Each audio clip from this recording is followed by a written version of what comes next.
Hi, boys and girls. Today we're going to read the book, Remember What Happens with My Dogs, Once Upon an Ordinary School Day. By Colin McNaughton and by, I got to see this, Satoshi Kitamura. Okay, she did the pictures and Colin Naughton is our author. Now, once upon an ordinary school day. So I thought, I better look up ordinary for the kids. Maybe they don't know what ordinary means. And ordinary means common or usual or everyday, regular. Okay? Now, the opposite of ordinary, I got a big kick out of those words because they said abnormal, different, original. So I thought, well, here's plain old ordinary Mrs. Miller. Give me a minute. Let's see if I can find somebody extraordinary to read this book for you. Hang on.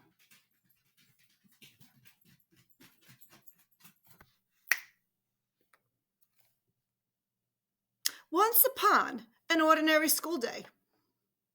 Read by Zero the Hero. I'm a superhero. We all have it inside of us. You're a superhero too. My talent is I can take $1, bam, put a zero at the end of it. It's $10 now. Here's that $10, bam, another zero. That's $100. Yeah. So, Zero the Hero. Good guy. All right, let's read our story. Once upon an ordinary school day.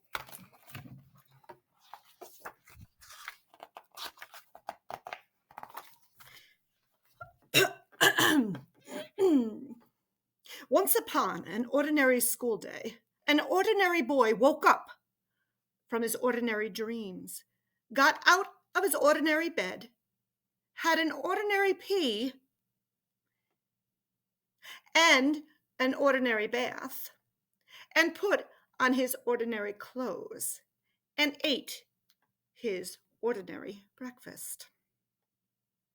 The ordinary boy brushed his ordinary teeth, kissed his ordinary mom goodbye, and set off for his ordinary school.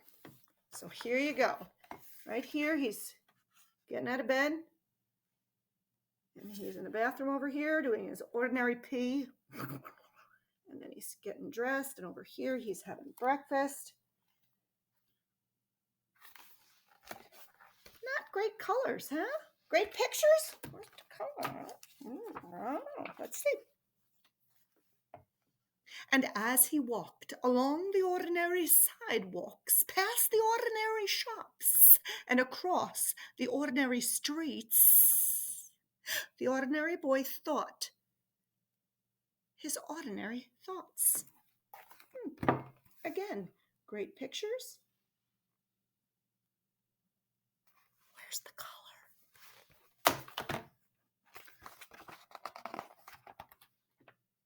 And when he reached the ordinary school, the ordinary boy had an ordinary game of soccer with his ordinary friends until the ordinary school bell rang. The ordinary boy went into his ordinary classroom and sat at his ordinary desk.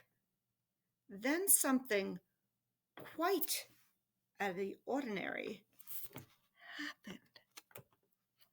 So here he is with his buddies in the ordinary school yard, ordinary soccer game, ordinary classroom, ordinary desk, and then something quite out of the ordinary.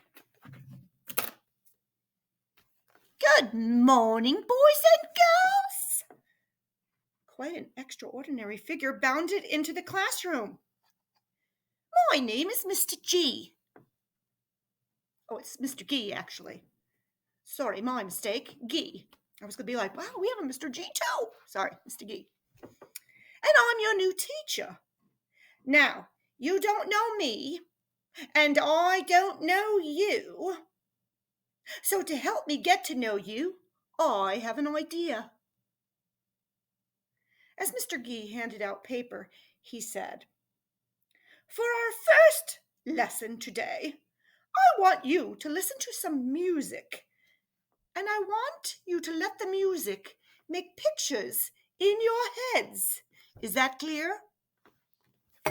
So here's Mr. Gee coming in. This is a phonograph, or an old-fashioned, they play records. And here's the kids. You notice Mr. Gee, he's got some color to him. But the kids, ordinary.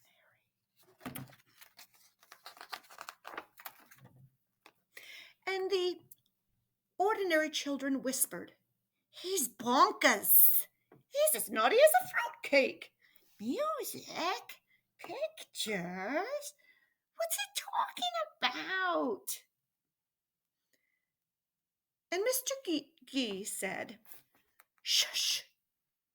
Just close your eyes and open your ears and listen."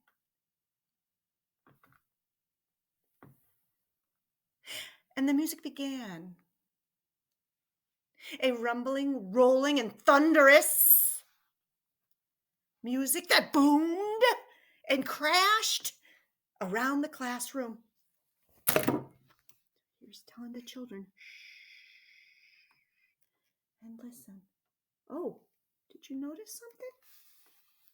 What's happening right back here to this little boy? Our little boy. Suddenly, it stopped. And Mr.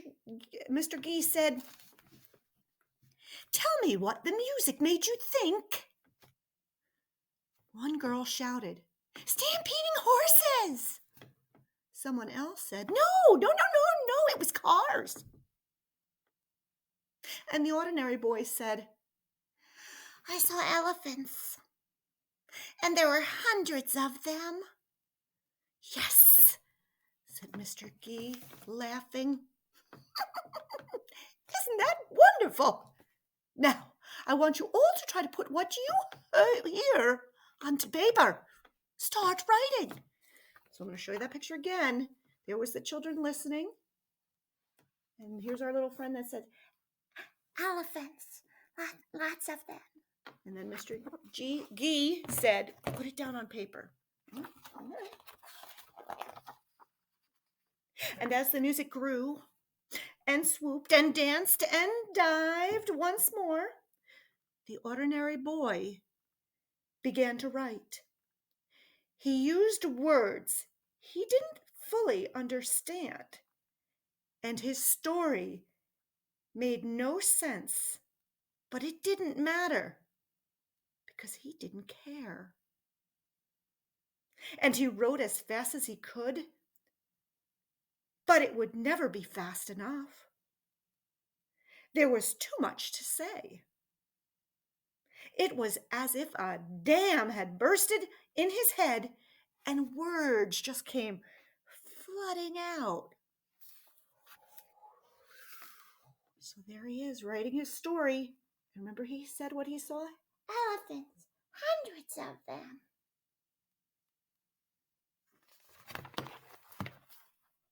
Words came flooding out of him. Water. And the words were his toys. And he was lost.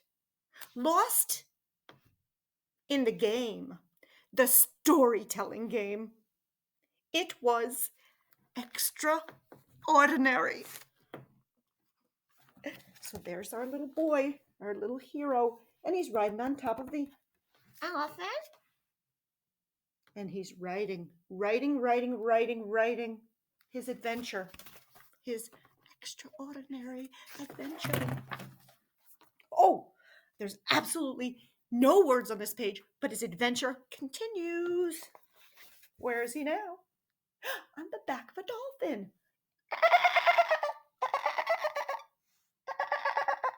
And he's in the ocean. Again, no it's just a fabulously drawn picture with great color. Where is he now? In the sky. First he was on the elephants, and then the dolphins, and now in the sky. That little boy is going in its imagination. And the other children? Some wrote stories about giants, and some about magic. Some wrote about brave girls, and some of boys with lightning-shaped scars on their foreheads.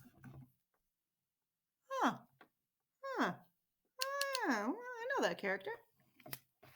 Some just made stuff up because the music didn't mean anything to them.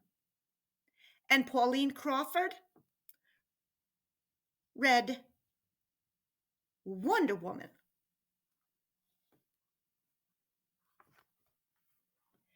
Some wrote stories they thought would please the teacher, and some because heroes, and some because villains, and some thought the whole thing was silly. And Billy Pearson fell asleep. Oh, Billy. Perchance to dream, said Mr. Gee.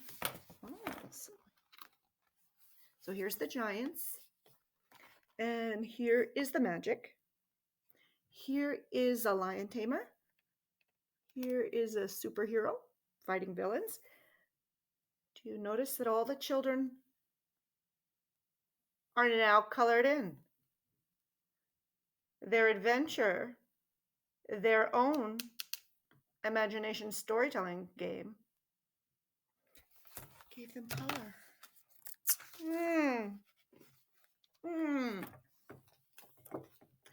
And at the end of the extraordinary school day, the ordinary boy saw Mr. Gee getting into his car. Sir, said the ordinary boy, that was the best lesson ever. I never felt like that before. It was magic. Still think I'm bonkers? Said Mr. Gee, smiling. The ordinary boy blushed. That means he got a little red in the face. I can't wait to read your story tonight, said Mr. Gee. See you tomorrow. And he disappeared in a cloud of smoke out of the school gates. Here's our little boy, Mr. Gee. And the boy said, that was the best lesson ever. That was magic. That was magic. And when it was bedtime, the ordinary boy put on his ordinary pajamas, brushed his ordinary teeth, had his ordinary pee, kissed his ordinary mom and dad, and went to sleep in his ordinary bed.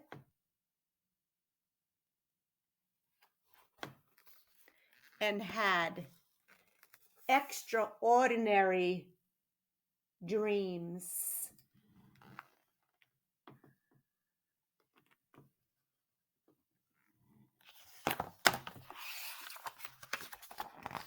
So boys and girls, do you know somebody who's a little abnormal, a little bonkers, that puts the magic in you, that makes your imagination soar, that makes your ordinary day extraordinary? It could be family, it could be friends, it could be your teachers, but they're out there. And all you have to do is listen, and have those adventures, boys and girls. Have them, because you know they're important. Adventures take us great places, boys and girls. All right? And now we're all stuck in the house.